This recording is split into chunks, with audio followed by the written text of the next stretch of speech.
अस्सलामुअलैकुम and a very good morning. Espresso में आपको खुशामदीद कहेंगे। मैं हूं अर्मिला हसन और मैं हूं इमरान हसन। इस उम्मीद और दुआ के साथ कि आप बिल्कुल ठीक ठाक हैं। एक अच्छा सा पावर पैक किस्म का वीकेंड गुजार के वापस आ चुके हैं और फिर काम की रूटीन की जानिब आने वाले हैं। लेकिन कुछ लोग थोड़े से इस हवाले से मुतमिन भी हैं बिकॉज ये वीक इतना लंबा नहीं होगा। इस वीक के अंदर शायद 2 छुट्टियां भी आ जाएंगी। 2 छुट्टियां तो होंगी। वीकेंड अच्छा गुजरा होगा। साथ 14 अगस्त तमाम लोग जो रोड्स पे थे, जो बाजे बजाते रहे, उफ भाई आप लोगों ने बड़ी मुश्किल की है हमारी जिंदगी। वो किसी ने बड़ी अच्छी मीम लिखी कि 14 अगस्त पे पाकिस्तान आजाद हुआ था, बाजा नहीं। तो ऐसा लगता है कि बाजा आजाद हुआ है। बहुत बुरा हाल था। रोज के ऊपर मतलब ठीक है आजादी मना रहे थे, लेकिन कभी मुझे देख के एहसास हो रहा था कि कौन सी आजादी हम मना रहे हैं, मुझे अभी तक समझ नहीं आई। लेकिन स्टिल जी उम्मीद करते हैं आपका वीकेंड, आपकी 14 अगस्त जो आपकी तो अच्छी गुजरी है, हमारी पता नहीं कैसी गुजरी। मतलब मैंने तो इस दफा ऐसे उधेड़ उम्र के लोगों को बाजे बजाते देखा, मैं तो हैरान वीडियोस देखी हैं कि लोग तो चलें ठीक है, अच्छा है, सेलिब्रेशन होनी चाहिए, लेकिन लोगों को तंग नहीं करना चाहिए। पहले भी कहा था, लेकिन आपने फिर वही किया, क्योंकि मजा उसी में आता है ना। जब तक लोग तंग नहीं होंगे मजा कैसे आएगा। खैर इसमें भी बात करेंगे, लेकिन एक थोड़ी सी बैड न्यूज आई पाकिस्तान क्रिकेट को लेकर। पाकिस्तान वेस्ट इंडीज के खिलाफ पहला टेस्ट मैच हार गया है। ये ताज़ा तरीन खबर भी है और बुरी खबर भी है। 1 विकेट से सिर्फ हम ये मैच हार गए। 168 बनाने थे वेस्ट इंडीज को, 9 विकेटें हमने गिरा ली। सिर्फ 1 विकेट का सवाल था बाबू, नहीं ले सके। कोई बात नहीं, मैच पे जरा हम डिटेल बात करेंगे। टेस्ट मैच क्यों हारे इस पे भी बात होगी। उसके अलावा आज बहुत इंपॉर्टेंट खबर है अफगानिस्तान के हवाले से, उसकी सिचुएशन पे हमारी डिटेल डिस्कशन होगी। लेकिन आगाज में आपको बताएंगे आज की हेडलाइन। तालिबान ने सिर्फ 9 दिन में अफगानिस्तान का कंट्रोल संभाल लिया। अफगान सदर मुश्किल हालात में अवाम को अकेला छोड़कर पूरी टीम के साथ फरार हो गए। अफगानिस्तान में इख्तिदार की मुंतकिली के लिए कोशिशें, अफगान हुकूमत और तालिबान के दरमियान आज अहम मुज़ाकरात होंगे। अफगानिस्तान की बदलती सूरत हाल, पाकिस्तान की सियासी और अस्करी क़यादत आज सर जोड़कर बैठेगी। कोरोना की चौथी लहर के वार बदस्तूर जारी, सैकड़ों अफराद मुतासिर, कई जिंदगियों के चिराग गुल। हमने इतने सारे याक देखे कि खुद थोड़े से याक हो गए।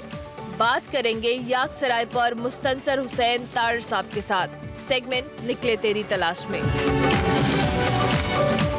सेगमेंट देसी फूड में फरियाल राना लेकर जाएंगी नमकीन पेशावरी खानों के मरकज के शहंशाह, कवाली के बेताज बादशाह उस्ताद नुसरत फतेह अली खान के मदा आज उनकी 24वीं बरसी मना रहे हैं। आज नुसरत फतेह अली खान साहब के हवाले से भी बात होगी। उनकी 24वीं बरसी है, उनको भी हम याद करेंगे। लेकिन अभी आपको बताएंगे आज की बड़ी खबर।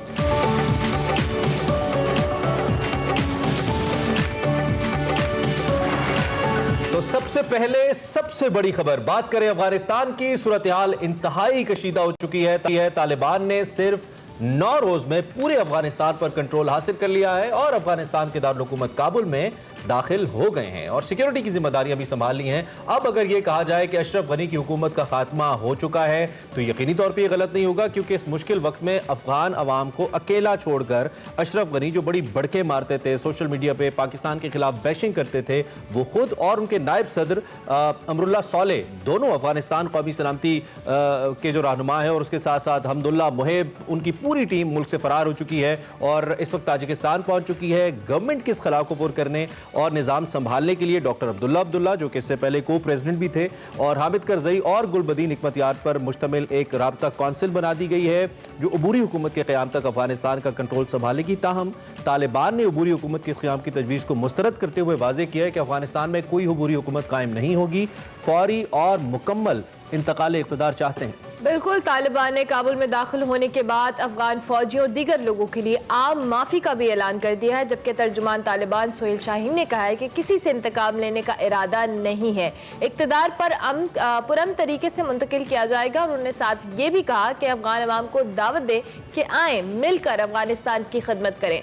अब बात की जाए ओवरऑल दुनिया की, तो पूरी दुनिया की नजरें अफगानिस्तान पर लगी हुई हैं। काबुल में अबूरी हुकूमत के लिए मुज़ाकरात भी किए जा रहे हैं, ताहम अफगानिस्तान के मुस्तकबिल से मुतल्लिक जो अहम फैसले हैं वो दोहा में होंगे, जहां अफगानिस्तान हुकूमत का वफ्द तालिबान से मुज़ाकरात के लिए पहुंच चुका है। अफगानिस्तान की जो बिगड़ती हुई सूरत हाल है उस पर यूरोपीय यूनियन और अमेरिका समेत कई मुल्कों ने अपने सफारत खाने भी बंद कर दिए हैं और वहां से सफारती अमले निकालने की कोशिशें भी शुरू कर दी हैं।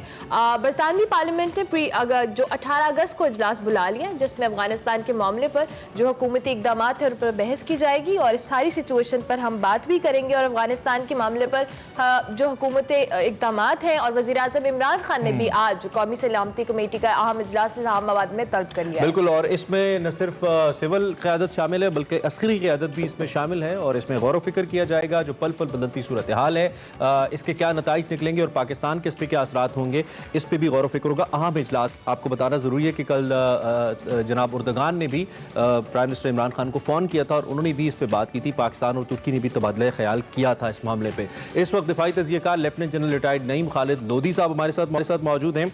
आपको मालूम है मुख्तलिफ मौक़े के ऊपर हम इनसे बात करते रहे हैं, इनका तजिया लेते रहे हैं। आज भी जनरल साहब को हमने मदऊ किया है कि अब जो सिचुएशन इतनी बड़ी डेवलपमेंट हुई है इस सारी सिचुएशन के अंदर, उसको जनरल साहब कैसे फोरसी कर रहे हैं, फर्दर आने वाले हालात के तनाजुर। जनरल साहब बहुत शुक्रिया, सुबह खैर। बड़ी खबर तो है लेकिन जैसा कि आप भी कहते रहे हैं कि एक्सपेक्टेड तो था कि ये होना है।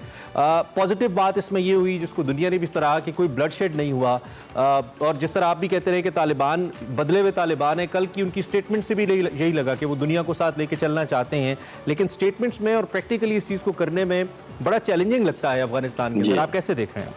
जी बहुत शुक्रिया। पहले तो आपने अपने इंट्रो में कहा ना कि सिचुएशन बहुत कशीदा हो चुकी है अफगानिस्तान में और अशरफ गनी अपने अवाम को छोड़ के चले गए, तो दोनों सेंटेंसेस को मैं जरा ठीक कर दूं कि अफगानिस्तान में सिचुएशन बहुत खुश आइंद हो चुकी है और दूसरा अशरफ गनी अफगान अवाम की जान छोड़कर चले गए।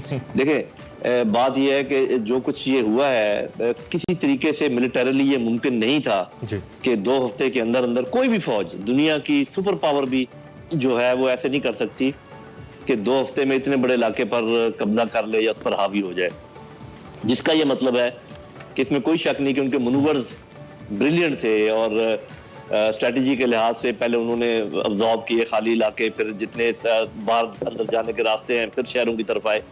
लेकिन जो असल चीज देखने की है वो ये कि लोगों ने पजीराई की, वो जहां भी गए उनका इस्तकबाल हुआ, सिर्फ चंद एक जगहों पे लड़ाई हुई और इस वजह से इतनी तेजी से वो आगे बढ़े। आपने ये तो जो काबुल का मंजर है आपने खुद देख लिया जी। तो मैं ये समझता हूँ कि इसकी वजह ये है कि जो अफगान अवाम है वो एक तो काबिज फौजों के रवैये से तंग थे जी। और दूसरा अशरफ गनी के करप्ट गवर्नमेंट से तंग थे, तो उन्होंने एक रिलीफ का सांस लिया है। ये तो खैर मगर भी मीडिया तो यही कहता रहेगा जो वो कह रहे हैं कि ये हो गया वो हो गया। जनरल साहब क़तई कलामी की माजरत, आप हमारे साथ ही रहिए। इस वक्त हमें वजीर खारजा शाह महमूद कुरैशी साहब भी ज्वाइन कर चुके हैं, वो साथ हैं। उनसे भी जरा हम पाकिस्तान की इस वक्त पाकिस्तान के लाइन्स के ऊपर सोच रहे हैं, सूरत हाल के ऊपर हमारा फॉरेन ऑफिस और हुकूमत कैसे देख रही है इन हालात को, इस पर भी हम बात करते हैं। शाह साहब thank you very much for your time early in the morning.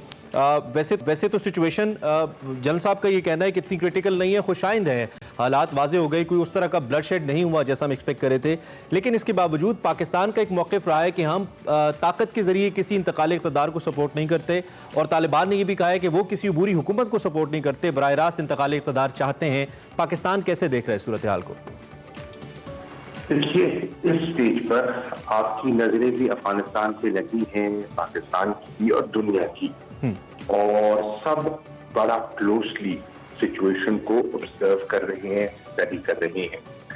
इन हालात की नज़ाकत को सामने रखते हुए वज़ीर आज़म पाकिस्तान जनाब इमरान खान साहब ने एक हंगामी इजलास जो है नेशनल सिक्योरिटी कमेटी का तलब किया है और आज उनकी सरबराही में वो इजलास होगा, जिसमें हमारी अस्करी क़यादत भी होगी और मुंतखब इलेक्टेड लीडरशिप भी होगी, मशावरत की जाएगी, हालात का जायजा लिया जाएगा और हालात का जायजा लेने के बाद हम अपना मौक़िफ़ जो है वो आपकी खिदमत में और कौम की खिदमत में और इंटरनेशनल कम्युनिटी की खिदमत में पेश करेंगे। इसके साथ साथ मैं ये भी कहता चलूँ कि आपके इल्म में है कि अफगानिस्तान से एक अफगान लीडर्स का एक वफद भी इस वक्त इस्लामाबाद में मौजूद है और उनकी आमद का बुनियादी मकसद भी ये है कि एक मशावरती अमल जो है उसका आगाज किया जाए और देखा जाए कि इन हालात में जो सूरत हाल जन्म ले रही है वे फॉरवर्ड क्या है। इसके साथ साथ तीसरी चीज जो अर्ज करना चाहूंगा वो मेरी वजीर आजम से मुलाकात भी हुई, तबादला ख्याल भी हुआ और उन्होंने मंजूरी दी है कि मैं आशूरे के बाद जो अफगानिस्तान के पड़ोसी हैं, अहम पड़ोसी हैं, मैं उनसे राब्ता करूं, उनसे मुलाकातें करूं और मिल बैठकर मशावरती अमल को आगे बढ़ाते हुए देखें कि हमारे खित्ते के लिए क्या और हमसायों के लिए क्या बेहतर है और हमें किस किस्म का किरदार मिलजुल कर अदा करना चाहिए। अच्छा शाह साहब, पाकिस्तान के अंदर पाकिस्तानी शहरियों में एक इब्हाम पाया जाए, एक कंफ्यूजन पाई जाती है। बहुत सारे लोग इस पे डिस्कस कर रहे हैं, बात कर रहे हैं कि इसका पाकिस्तान के ऊपर क्या असर होगा, और बहुत से लोग इस चीज़ से खाइफ भी है कि कहीं दहशतगर्दी की वो लहर जिसे पाकिस्तान ने मुकाबला किया कहीं फिर से वापस तो नहीं आ जाएगी। कुछ हमारी जो बैनुल अक़वामी शख्सियात हैं, जिसमें मलाला यूसुफ़ज़ई की स्टेटमेंट में पढ़ रहा था, उन्होंने भी इस पर तशवीश का इजहार किया। तो ओवरऑल गवर्नमेंट ऑफ पाकिस्तान का मैसेज पाकिस्तान के लिए क्या है इस सूरत हाल को लेकर? दो कि हम एक सॉवरेन स्टेट हैं, अपने फैसले खुद करते हैं, हमने बॉर्डर फेंस किया है, बड़े इंपॉर्टेंट इक़दाम किए हैं, उसके बावजूद अगर आप बीइंग फॉरेन मिनिस्टर इसको क्लियर कर पाएं फर्दर। देखिए, एक सीधी सी बात है, अफगानिस्तान हमारा पड़ोसी है और अगर वहाँ के हालात खुदा न करे बिगड़ते हैं, वहाँ कुछ इंटरनल स्ट्राइक है, सिविल वॉर की तरफ जाता है, हंगामे होते हैं, खून खराबा होता है, तो पाकिस्तान मुतासिर हो सकता है, बल्कि पूरा खित्ता उससे मुतासिर होगा, पूरी दुनिया उसकी लपेट में आएगी। अब इससे बचने के लिए जो हिकमत अमली अपनाई जा सकती है, जो मशावरत की जा सकती है, अपने मुल्क को, अपने शहरियों को, अपने मफादात को महफूज करने के लिए हुकूमत वक्त उस पर सोच विचार कर रही है, मशावरती अमल जारी है। मैं आपसे अर्ज कर चुका कि नेशनल सिक्योरिटी कमेटी का इजलास होगा और इसमें मजीद मशावरत की जाएगी। ठीक है, और आपने जो इमरान से आपकी कॉन्वर्सेशन के हवाले से, प्राइम मिनिस्टर के हवाले से बात की, उसमें आपने कहा कि वज़ीर आज़म ने आपको रवाबित के लिए कहा है, तो क्या ये रवाबित अफगानिस्तान में नई आने वाली हुकूमत से उन्होंने कहा है या फिर हमारे जो दीगर पड़ोसी ममालिक हैं जैसे चीन है, ईरान है या खित्ते की दीगर आम ममालिक हैं, उनसे ये रवाबित होंगे शाह साहब? देखिए, जो हमारे अफगानिस्तान के पड़ोसी हैं, आप कह रहे हैं ना कि पाकिस्तान के लोगों में एक तशवीश है जी, एक फिक्र है, एक फिक्री सी बात है। दीगर जो हमसाए हैं तो उनकी भी कंसर्न हैं, तो जरूर इस उम्र की महसूस की गई कि हम सब मिलकर मशावरत करें, मशावरत के साथ एक दूसरे को एतमाद में लेने के साथ हम एक लाहेअमल मुश्तरका लाहेअमल जो है उसको तरजीह दें। तो उस पर एक इंशाअल्लाह आशूरे के बाद एक काविश कोशिश की जाएगी और मुझे उम्मीद है कि सब जितने भी हम ठीक है वो अपना किरदार अदा करेंगे और मुस्बत किरदार। ठीक है शाह साहब, ज़रूर इंशाल्लाह आपसे रब्ता होगा और हम ये जानने की कोशिश करेंगे कि क्या हम फैसले लिए जाते हैं। Wish you all the best. हमारे साथ शाह महमूद कुरैशी साहब, वज़ीर ख़ारिजा पाकिस्तान, जो कि पाकिस्तान की फॉरेन पॉलिसी क्या है, उनका ये कहना था कि अभी इस हवाले से कुछ भी हम नहीं कह सकते, ऑफिशियल स्टेटमेंट नहीं देंगे। आज पाकिस्तान की सिक्योरिटी काउंसिल का हम इजलास होना है जिसमें वज़ीर आज़म भी हैं, आर्मी चीफ भी हैं, उसके बाद एक लाएमल बन सकेगा। जनरल साहब, you have heard foreign minister, आपने उनकी स्टेटमेंट सुनी है, आप इसको कैसे, इस पर क्या एनालिसिस देंगे अपना? जी, मैं समझता हूँ कि पाकिस्तान अपने पॉलिसी में बिल्कुल क्लियर है और अपनी जो इनिशियल पॉलिसी है उस पर जमा हुआ है, बिल्कुल दुरुस्त समत में बात हो रही है। जैसे हमने कहा कि हमारे कोई फेवरेट्स नहीं है, हमने कहा कि अफगान अपने मसाइल खुद हल करें, और ये भी हम कहते रहे कि हम अपनी तैयारी रखेंगे, जिसको कहते हैं अंग्रेजी में कि hope for the best and prepare for the worst, वो हमने उसका रखा है, उस तरीके से चले। तो मेरा ख्याल बिल्कुल दुरुस्त है और ये जो पड़ोसी मुल्कों के साथ रुआबत है ये बड़ा अच्छा है, और मेरा ख्याल 24 घंटे से 48 घंटे में क्लियर भी हो जाएगा कि अफगान तालिबान क्या चाह रहे हैं। साफ ज़ाहिर है कि अब देखिए, ये सारे मामला होने के बाद ये तो नहीं हो सकता कि अभी भी अफगान हुकूमत ये बात आ रही है। कौन सी अफगान हुकूमत भाई? देयर इज नो अफगान हुकूमत। करज़ई भाग गया, बाकी लोग अगर ये कहें जी हम अफगान हुकूमत है, हमसे बात करें, तो वो बात कर रहे हैं बाकी अफगानों से, बट अफगान हुकूमत इस वक्त कोई नहीं है। अफगान हुकूमत बनने जा रही है। अच्छा। और अफगान तालिबान ने कहा है कि हम इंक्लूसिव हुकूमत बनाएंगे, वो तैयार है इस बात पर कि और लोगों को साथ मिलाएं। लेकिन अगर कोई ये कहे कि जी हेड कोई और करेगा और अफगान तालिबान उसमें शामिल हो जाएंगे, तो ये तो यार मतलब पॉलिटिकली पॉसिबल नहीं है ना, प्रैक्टिकली। जिसने पूरे इलाके पर कब्जा कर लिया उसको आप कहें जी आए हम आपको अपने साथ मिला लेते हैं, तो ये आपको 24 घंटे में पता चल जाएगा। एक हुकूमत होगी जिसको हेड अफगान तालिबान ही का कोई शख्स करेगा, लेकिन वो बाकी तमाम लोगों को उसमें शामिल करेंगे। उसके बाद फैसला होगा कि हमने आगे हुकूमत बनानी कहते हैं, ये तो एक इंटरिम अरेंजमेंट होगा। फिर वो ग्रैंड जिरगा होता है या इंतखाब होते हैं, ये हुकूमत फिर डिसाइड करेगी, फिर आगे बातें चलेंगी। ठीक हो गया। अच्छा जनरल साहब, एक तरफ तो हम बात करें कि अमेरिका के वजीर खारजा ने दावा किया कि अफगान जंग में अमेरिका को कामयाबी हासिल हुई है। ये दावा किस बुनियाद पे? और दूसरी जानिब अगर हम देखें, अमेरिका ने 20 साल तक अफगान सिक्योरिटी फोर्सेस की तरबियत के लिए हमने देखा लाखों डॉलर खर्च किए हैं। एंड पे जब रेजिस्टेंस की बारी आई तो हमें क्यों ऐसा हुआ कि अफगान फोर्सेस जो हैं तालिबान के खिलाफ मुजामत नहीं कर सकी और जिस तरह से टेक ओवर किया गया? जी, ये मैं फौजों वाली बात पहले ले लेता हूँ। देखिए, बात ये है कि फौजें जो है यूनिफॉर्म पहनाने से और हथियार हाथ में पकड़ा देने से नहीं बनती। ये हम फौजियों को अच्छी तरह मालूम है कि किस जान फशानी की ट्रेनिंग से गुजरना पड़ता है और क्या आपकी स्टेट ऑफ माइंड होती है। आपके पास कोई हदफ होना चाहिए, आपके पास कोई कोई जज्बा होना चाहिए, कोई मोराल होना चाहिए, कोई मकसद होना चाहिए। तो प्रॉब्लम ये था कि एक तो खैर हमने सुना है कि वहां बड़ी करप्शन थी और असल में 3 लाख फौज थी नहीं, 1 लाख गोश्त फौज थी या व्हाटएवर, इसको भी छोड़ दे। एक बात जिसका मुझे इल्म है वो ये है कि जो तो उनके सोल्जर्स थे, जिनको फुट सोल्जर्स कहते हैं, वो ज्यादातर पश्तून एथनिक ग्रुप से थे और जो उनके ऑफिसर्स थे वो दूसरे एथनिक ग्रुप से थे। तो ये यहाँ तक उनको पता नहीं था कि भी ऐसे नहीं फौज होती।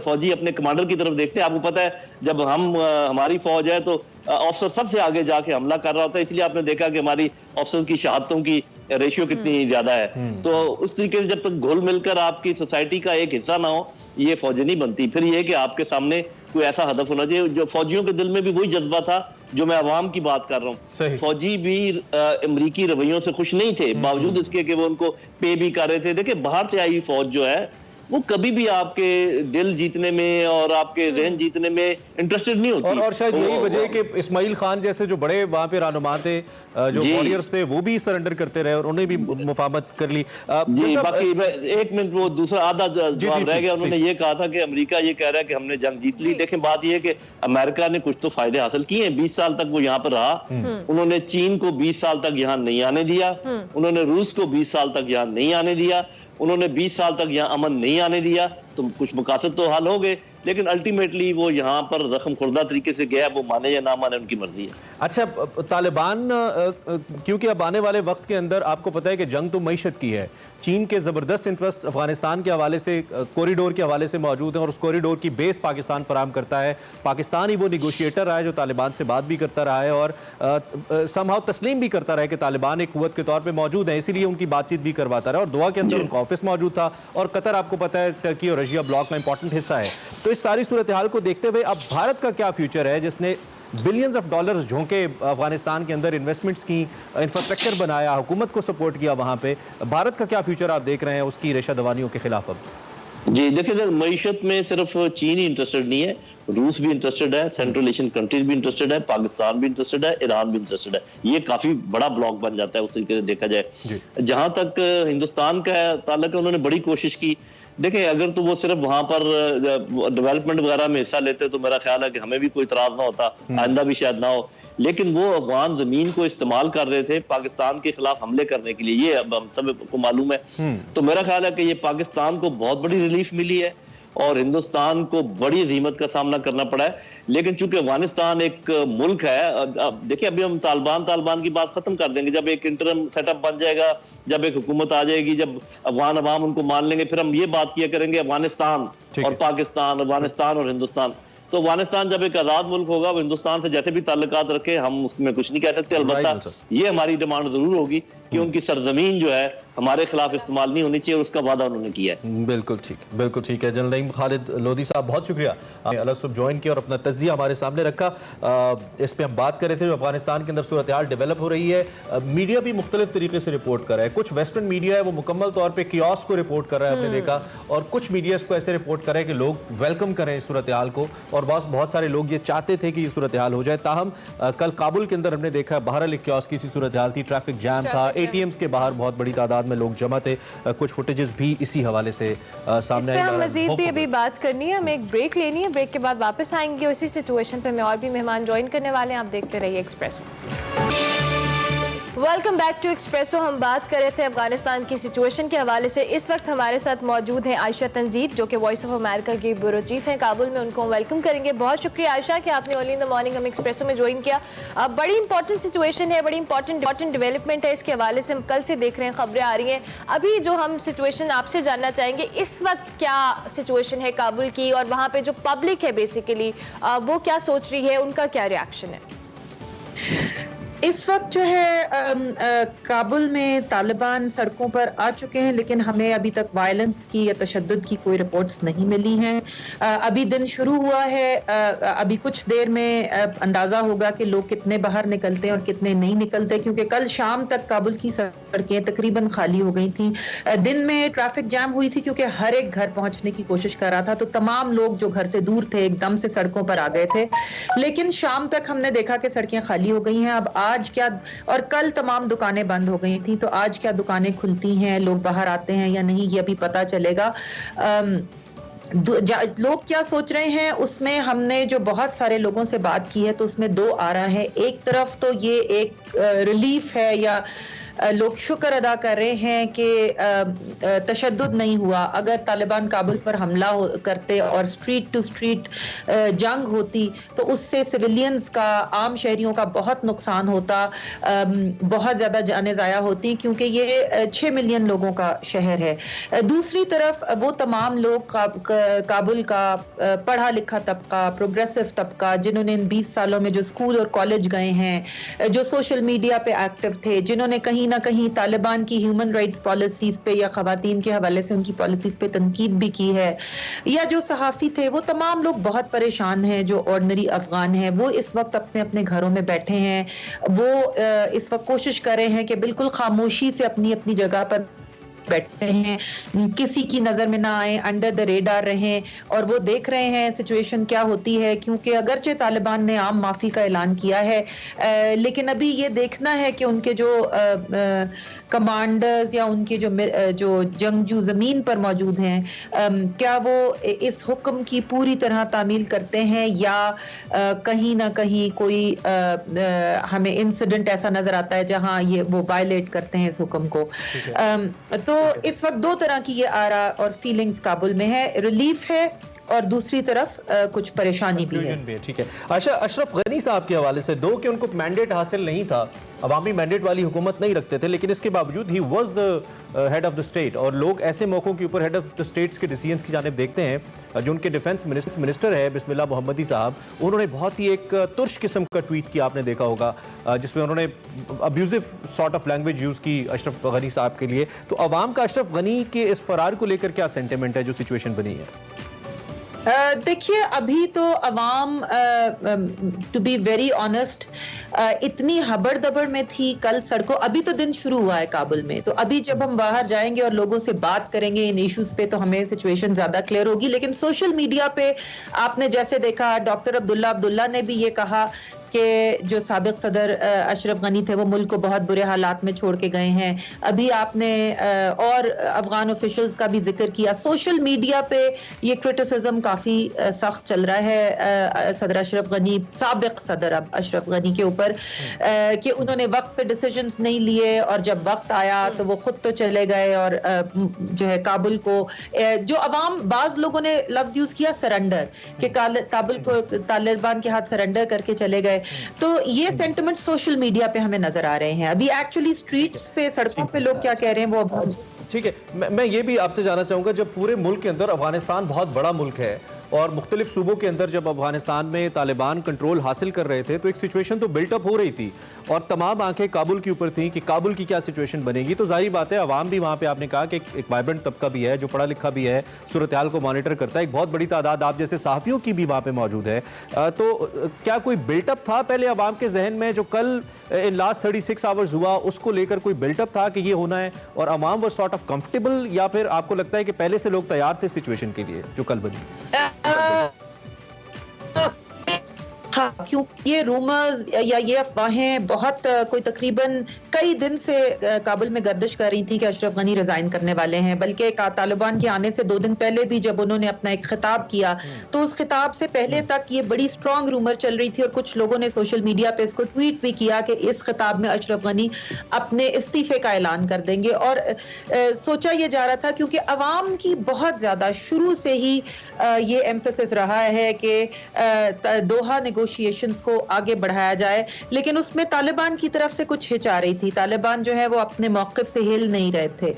तो ये बिल्डअप हो रहा था। तालिबान अशरफ गनी की रेजिग्नेशन शायद डिमांड कर रहे थे और उसके जवाब में कोई इंटरिम गवर्नमेंट का सेटअप चाह रहे थे और ये बिल्डअप चल रहा था। और इवन एक दिन पहले तक अशरफ गनी के महल में बहुत ज्यादा सुबह से रात तक कंसल्टेशंस होती रही और मेरा ख्याल है कि ये जो अब वो गए हैं तो ये उसी एक तरह से नेगोशिएशंस और कंसल्टेशंस का नतीजा है कि काबुल जो है वो एक पुरअमन तरीके से इसमें जो है वो इक़्तिदार की मुंतकली हो रही है। और तालिबान ने भी काबुल के गेट्स पे आके हमला नहीं किया, रुक गए, कहा वो पुरअमन मुंतकली चाहते हैं। तो इसका मतलब है कि बैकडोर बहुत कुछ चल रहा था। ठीक हो गया। आयशा, भी आपने मेंशन भी किया कि बहुत सारे जो जर्नलिस्ट हैं, बहुत सारे ऐसे लोग हैं जिन्होंने माजी में तालिबान की जो पॉलिसीज हैं उन पर तनकीद की है, वो सेफर साइड पे खेल रहे हैं या वो सेफर साइड पे ऑफ द रेडार वो इस वक्त मौजूद हैं। तो क्या आपके नज़दीक जो वहाँ पर लोग मौजूद हैं जिन्होंने माजी में इस तरह की तनकीद की है वो सेफ है आप सब सहाफ़ियों समेत? बिल्कुल। देखिए, तालिबान की स्टेटेड पॉलिसी तो ये है कि वो मीडिया को नुकसान नहीं पहुंचाएंगे और इंटरनेशनल सहाफ़ी इस वक्त खुद को लोकल सहाफ़ियों के मुकाबले में ज़्यादा सेफ महसूस कर रहे हैं क्योंकि उनका ख्याल है कि तालिबान को उनको नुकसान पहुंचाने का कोई फ़ायदा नहीं है, बल्कि जो तालिबान एक ये इमेज पोर्ट्रे करना चाह रहे हैं कि वो एक पुरअमन इंतकाल चाहते हैं और वो लेजिटिमेसी चाहते हैं। तो अगर वो किसी फॉरेन जर्नलिस्ट को नुकसान पहुंचाते हैं तो उनके इस नैरेटिव को बहुत ज्यादा नुकसान पहुंचेगा। दूसरी तरफ जो लोकल सहाफ़ी हैं वो अभी बहुत ज्यादा गैर यकीनी का शिकार हैं। वो जितनों को भी मैं जानती हूँ वो तमाम के तमाम अपने घरों में बैठे हैं और वो ये कहते हैं कि हम अगले 2-3 हफ्ते 1 महीना बिल्कुल घर से नहीं निकलेंगे। हम सिर्फ देखेंगे कि क्या हो रहा है। हम किसी से तमाम ठीक है, हमने एक ब्रेक लेनी है। मैं चाहूंगा कि आप हमें थोड़ा सा वक्त मजीद दें तो हम आपके साथ मजीद इस मामले पे बात करें। एक शॉर्ट ब्रेक है, ब्रेक के बाद वापस आएंगे तो जरा अमेरिका से भी हम एंगल लेने की कोशिश करेंगे। बिलाल हमें ज्वाइन करेंगे, हमसे पूछेंगे कि यूएस के अंदर क्या थॉट है सारी सूरत हाल को लेकर। जरा ब्रेक के बाद लिंक करते हैं। अफगानिस्तान की सूरत हाल के हवाले से हम बात करें, आयशा हमारे साथ मौजूद है, उसके साथ साथ अमेरिका से हमें बिलाल लाखानी भी ज्वाइन करें, उनको भी हम खुश आमदीद कहेंगे। लेकिन उससे पहले आयशा से जरूर। जी बिल्कुल आयशा, चूंकि she just wants to leave और काफी बिजी स्केड्यूल इनका चल रहा है। आयशा, मैं बिल्कुल इन दी एंड आपसे जो कॉन्वर्सेशन हमारी हो रही है सिफारत खानों के हवाले से आपसे पूछना चाहूंगा। जो सिफारतकार हैं, चूंकि बीइंग सीनियर जर्नलिस्ट ओबियसली आपके राब्ते होंगे, तो इस वक्त जो डिफरेंट जो वहाँ पे एम्बेसीज हैं, जो सिफारतकार हैं और सिफारत खाने हैं, उनमें क्या सोच पाई जाती है? इस हवाले से अगर आप हमें अपडेट कर पाएं। देखिए, आपको पता है कि अमरीकी सफारत खाना जो है वो तो अपना तमाम तर स्टाफ जो है वो जो काबुल में उनका सफारत खाना था वहाँ से एयरपोर्ट मूव कर चुका है, जहाँ पे अगले चंद दिनों में उनको एवैक्यूएट कर दिया जाएगा। इस वक्त जो एयरपोर्ट है वो इस वक्त पूरी तरह अमरीकी अफवाज के कब्जे में है और उन्होंने उसको पूरी तरह सिक्योर किया हुआ है चारों तरफ से। बहुत सारे कनाडा के सफारत खाने ने भी शायद ऐलान किया कि फिलहाल वो अपनी सर्विसेज काबुल में मुअत्तल कर रहे हैं। कई और सफारत खाने जो खास तौर पे वेस्टर्न सफारत खाने हैं उन्होंने ऐलान किया है कि वो टेम्परेरली अपनी सर्विसेज मुअत्तल कर रहे हैं। तो अभी मेरे ख्याल में क्योंकि ये एक बिल्कुल नया फिनोमेनन है एकदम से तालिबान का काबुल की सड़कों पे आ जाना, तो मेरे ख्याल में तमाम लोग हालात को देखेंगे, असेस करेंगे और उसके बाद ये अंदाजा लगाएंगे कि वो किस हद तक अपनी जो सर्विसेज हैं वो जारी रख सकते हैं। मेरे ख्याल में इस वक्त जो है वो तमाम लोग जो है wait and watch and wait and see वाले ही है। इनफैक्ट आप ये कह रही हैं अनसर्टेनिटी है। ठीक हो, thank you very much Ayesha, बहुत शुक्रिया आपने अर्ली इन द मॉर्निंग हमें ज्वाइन किया और इतनी इंपॉर्टेंट इशू पे आपने अपनी राय का भी इज़हार किया। उसके साथ साथ बिलाल लाखानी हमें वाशिंगटन से ज्वाइन करें। Bilal, thank you so much for joining us. Bilal, अभी जो हमने सिट पे हम बात कर रहे थे और आयशा ने हमें काबुल के हवाले से बताया कि वहाँ पे जिस तरह से टेक ओवर किया गया है, अब व्हाइट हाउस में इस वक्त क्या सिचुएशन है, वहाँ के लोग क्या सोच रहे हैं, अमेरिका की अब क्या स्ट्रैटेजी होने वाली है? बिल्कुल, अमेरिका की जो है वो 3 डिफरेंट रिएक्शन हमें देखने को मिल रहे हैं। सबसे पहले गवर्नमेंट की अगर मैं बात करूं तो गवर्नमेंट जो है वो अभी शॉक में है, अमेरिका की गवर्नमेंट। और व्हाइट हाउस में अभी कुछ समझ नहीं आ रहा है कि ये हुआ क्या है हमारे साथ और ये कैसे हुआ है इतनी तेज रफ्तारी से।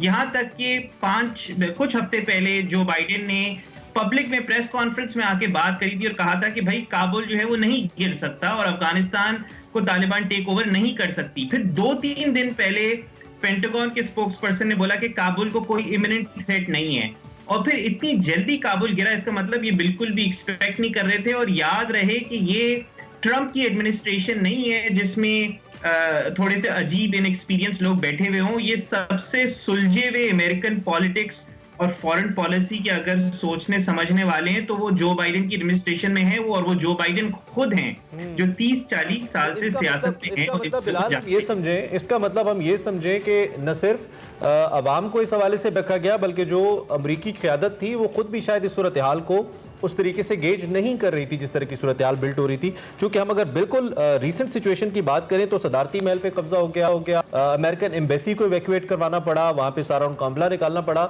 और मजमूई तौर पर एक बहुत ही चैलेंजिंग सूरत हाल हो गई अमरीकी एम्बेसी के लिए। इसके साथ साथ हम जैसे कि बात कर रहे थे मुख्तलिफ सिफारत खानों के हवाले से, तो चंद सिफारत खाने हैं जो वहाँ पे अभी भी मौजूद हैं, जहाँ का स्टाफ भी मौजूद है, इंटैक्ट भी है। पाकिस्तान का सिफारत खाना भी इस हवाले से मौसर है अभी वहाँ पे, लेकिन जो सूरत हाल है वो कुछ खास अभी क्या कहना चाहिए सर्टन नहीं, अनसर्टेनिटी है। फिलहाल मेरा सवाल अगला, एक तो इसी को आप दोबारा से लिंक भी कीजिएगा जो बात आप करें थे, और इसके साथ साथ ये भी है कि अब जिस तरीके की सूरत हाल बिल्ट हुई है इसका अमेरिका के अंदर, अवाम के अंदर इसके क्या असरात है? चूंकि बहुत अरसे से अवाम तो चाहती थी अब ये वॉर खत्म हो और जो पैसा अफगान वॉर पे लग रहा है वो वापस अमेरिका की तरक्की पे लगे। कैसे देख रहे हैं? बिल्कुल, 2 डिफरेंट किस्म के रिएक्शन है। जो मेजॉरिटी रिएक्शन है अवाम का वो ये है कि भाई हम इस चीज के बारे में केयर करते ही नहीं है।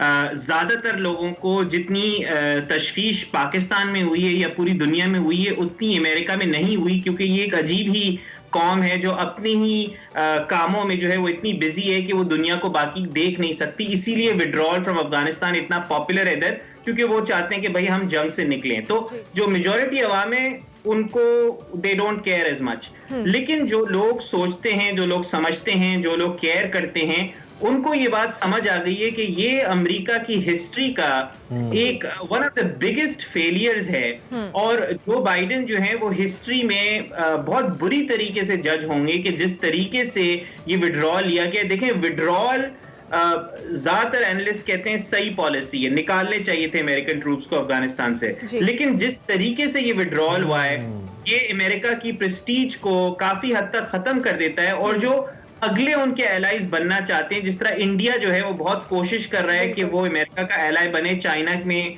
कोल्ड वॉर के खिलाफ, तो अब जो बाकी एलाइज अमेरिका के वो सोचेंगे कि यार अगर इतनी जल्दी अमेरिका ने अफगानिस्तान से बस कट एंड रन कराए तो हमारे अमेरिका की गारंटीज का क्या फायदा। तो इसका लॉन्ग टर्म अमेरिका की रेपुटेशन के ऊपर एक बहुत ही क्रिटिकल इफेक्ट पड़ सकता है। ठीक हो गया। अभी आपने कहा कि अब जिस तरह से अभी व्हाइट हाउस कुछ रिएक्शन, एक शॉक की सी सिचुएशन है, बट अमरीकी वज़ीर में जो जंग हुई वो जीत ली है, उसमें कामयाबी हासिल हुई है। तो आपको लगता है कि ये शॉक में स्टेटमेंट दी जा रही है, अभी तक डाइजेस्ट नहीं कर पा रहे?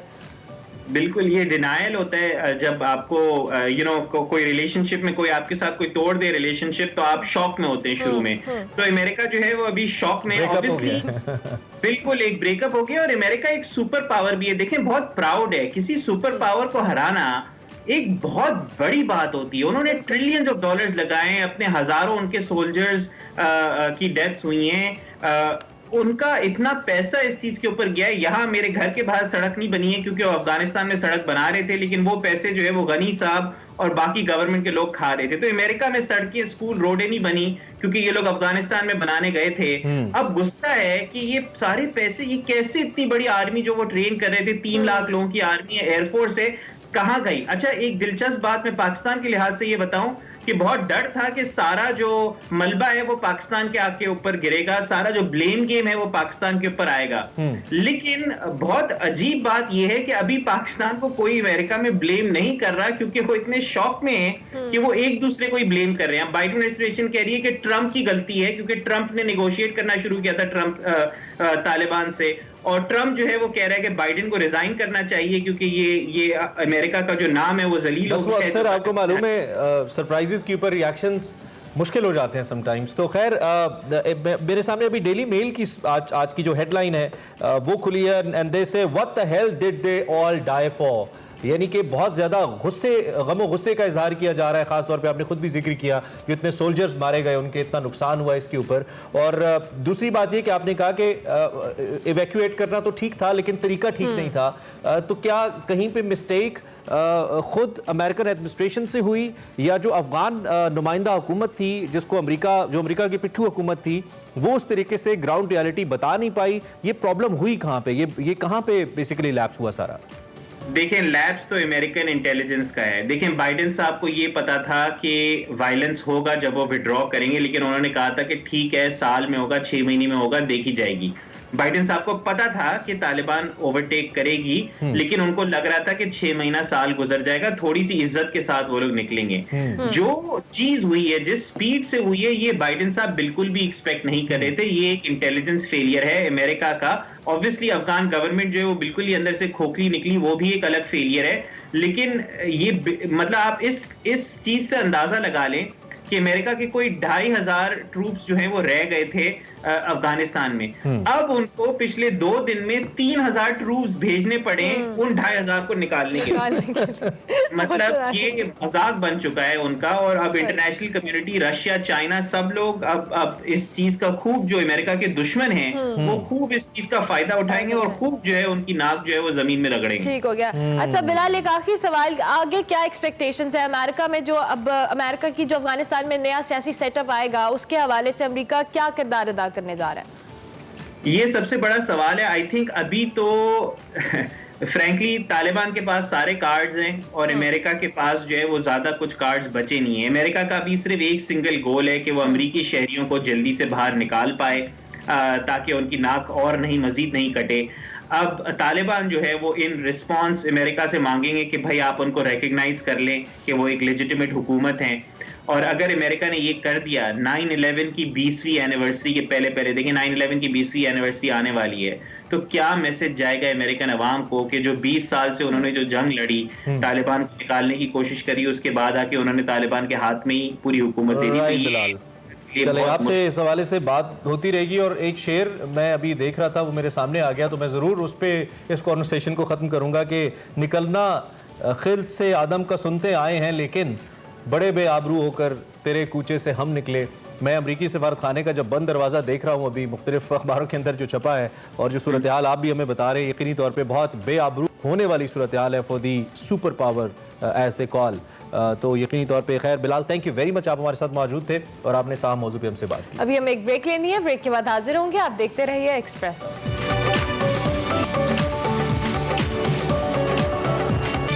Welcome back to Expresso. बात करेंगे शहंशाह कवाल, मौसीकी के बेताज बादशाह उस्ताद नुसरत फ़तेह अली खान के मदा आज उनकी 24वीं बरसी मना रहे हैं। उनकी खूबसूरत आवाज़ का जादू आज भी दिलों पर राज करता है। उस्ताद नुसरत फ़तेह अली खान 13 अक्टूबर 1948 को पैदा हुए और उन्होंने इंतहाई कम अरसे में दुनिया में मकबूलियत हासिल की।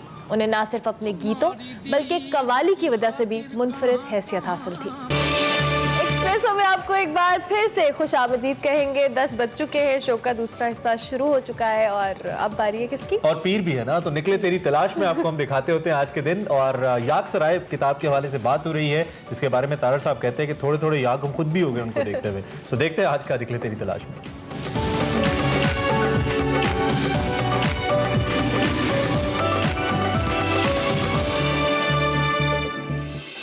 अस्सलाम वालेकुम नाजरीन, मैं हूं वकार अहमद और आप देख रहे हैं निकले तेरी तलाश में। याक सराय पर गुफ्तगू का सिलसिला जारी है। याक सराय एक कमाल सफ़रनामा है जिसमें ताड़ साहब लिखते हैं कि इतने सारे याक देख कर दरकूत जो है पास उसके करीब उन्होंने बहुत सारे याक देखे, तो उन्होंने लिखा कि इतने सारे याक देखकर हम भी थोड़े से याक हो गए।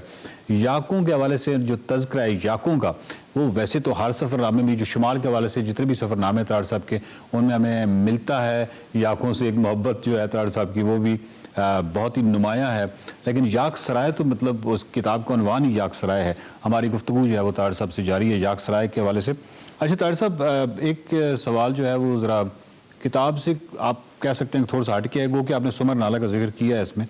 तो खैर सवाल ये है कि आपके शुमाल के हवाले से जितने भी सफ़रनामे हैं उनमें कराक्रम हाईवे का तो मुफस्सल जिक्र मिलता है, बिशाम, दासू, पटन, चिलास और तमाम ये जगहें जो हैं इनका जिक्र मिलता है। लेकिन जो सुमर नाला है उसके हवाले से अभी तक हमने किसी प्रोग्राम में सुमर नाला पे बात नहीं की।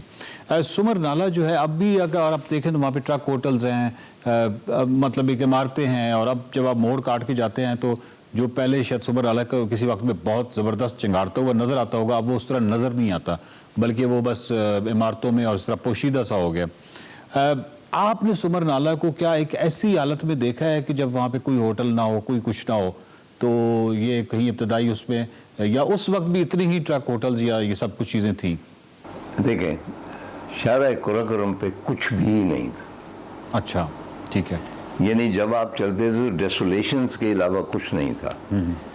ये जो नाला है, ये जब आता है तो उससे पहले थोड़ी ठंडक आपको महसूस होती, क्योंकि वो पूरा एरिया ही वो बुछाड़ों की सूरत में आ रहा होता, आपने देखा होगा। बिल्कुल बिल्कुल। और वहाँ पे मुसाफिर ठहरते थे, वुज़ू किया, अगर नमाज का वक्त है नमाज पढ़ी, लेकिन होटल वगैरह का कोई कॉन्सेप्ट नहीं था। अच्छा। बहुत आगे जाके एक तनूर था, तो वो अपनी ओरिजिनल हालत में था। अब लास्ट टाइम मैं जब गया हूँ तो वहाँ होटल बने हुए हैं, लोग चारपाइयाँ डाल के बैठे हुए हैं। जो कमर्शलाइजेशन है ना, ठीक है, उससे रोज़गार बहुत लोगों का बनता है, लेकिन उससे नेचर जो है उसका चेहरा बिगड़ जाता है, उसकी ओरिजिनलिटी जो है ख़त्म हो जाती है। वो टेम कर लिया ना नाले को, उसके गिर्द जंगले लगा के और उसको एक वहशी को कैद कर लिया, तो फिर वो वहशी तो ना रहा, तो वो अट्रैक्शन अब नहीं रही, मेरे लिए वो नहीं रही।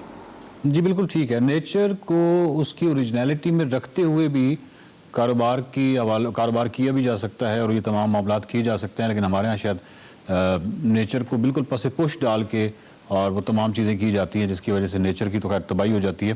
तार साहब, एक सवाल ये है कि आपने गिलगित का जो हमेशा जिक्र करते हैं वो बड़ी मोहब्बत से करते हैं, और गिलगित एक जजीरा है, आप उसको जजीरा कहते थे, मुख्तलिफ सफ़रनामों में इस तरह आपने जिक्र किया है। सवाल ये है कि आपने हमेशा जो गिलगित का जिक्र इतनी मोहब्बत से किया है, लेकिन आज का जो शहर है गिलगित, उसको देखा जाए तो उसकी हैसियत जो है वो एक बेस कैंप शहर की सी है, जहाँ यानी टूरिस्ट जो है वो बम्बरे मजबूरी रहता है, या वो यानी वो वहाँ रुकना नहीं चाहता, लेकिन वो रुकता है कि अगर कोई मजबूरी की वजह से। अब कहने का मतलब ये है कि गिलगित जो शहर है उसने अपने आप को, उसकी जो एक सियाती शनाख्त थी, क्या उसने अपने आप को उससे दूर नहीं कर लिया? मतलब वो एक कमाल शहर था जिसकी एक हैसियत थी, यानी एक मरकज़ी मतलब एक जिसको कहते हैं कि एक तारीखी हैसियत भी थी, आर्कियोलॉजी के हवाले से भी वहाँ पे कारगाह नाला भी है, सस्पेंशन ब्रिजेस हैं और बहुत कुछ है, यानी गिलगित एक पुराना शहर है डेफिनेटली। तो आज की जो नौजवान नस्ल है उसको मालूम ही नहीं है कि गिलगित इटसेल्फ जो है वो कितना बड़ा सियाती मकाम है। और आप क्या समझते हैं, क्या गिलगित ने अपने साथ ज्यादती नहीं की, या गिलगित के बासियों ने कि उसको उसकी सियाती शनाख्त से महरूम कर दिया? मैं अभी आपको अपने ज़ाती तजर्बे की बात बता रहा हूँ। अभी यानी मुझे 2 हफ्ते हुए हैं गिलगित से आए हुए, तो कारगाह नाला जो है वो इतना, उसकी जो सरफ रोड है वो टोटल, मतलब बड़ा मुश्किल है कारगाह तक भी पहुँचना। तो गिलगित ने या गिलगित के बासियों ने क्या ये ज्यादती नहीं की कि गिलगित को उसकी सियाती शनाख्त से, जो बड़ी शनाख्त थी, प्राइमरी शनाख्त थी, उससे उसको महरूम कर दिया? नहीं, गिलगित ने नहीं, यहाँ से जाने वालों ने उसके साथ ज्यादती की, और लोकल्स ने भी, जाहिर है उनको रोजगार कमाने का हक हासिल है जी। अदरवाइज इस पूरे एरिया में स्कर्दू को कोई नहीं जानता था। ठीक है। मैं आपको एक इंटरेस्टिंग बात बताता हूँ। मेरे एक दोस्त थे ख्वाजा मेहरजाद, प्रिंसिपल थे स्कर्दू में, ये पुरानी बात 30-35 साल पहले की बात। तो वो मुझे इस्लामाबाद में मिले, उन्होंने पहली मरतबा मुझे इनवाइट किया स्कर्दू।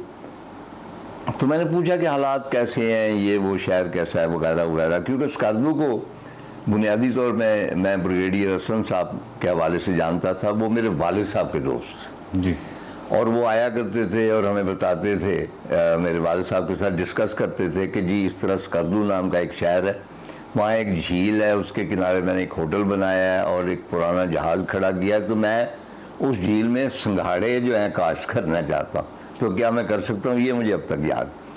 फिर वहाँ पे शंग्रीला में जितने भी गुलाब के फूल थे, पौधे थे, वो सारे मेरे वालिद साहब के थ्रू गए थे। चुनाचे ये सारा अननोन टेरिटरी थी। तो वो ख्वाजा साहब ने बताया, कहने लगे ही वाज प्रिंसिपल देयर, कहने लगे कि मिनिस्ट्री ऑफ एजुकेशन की एक थी अपना मीटिंग थी, तो उसमें मैं बैठा हुआ था, तो मैंने अपनी कोई डिमांड्स पेश की। तो उस वक्त के जो मिनिस्टर ऑफ एजुकेशन थे जी, उन्होंने कहा कि ठीक है, हम बलूचिस्तान की तरफ खास तवज्जो कर रहे हैं, आप फिक्र ना करें, आपके शहर का भी हम कुछ ना कुछ कर देंगे, वो जो आप फैसिलिटी।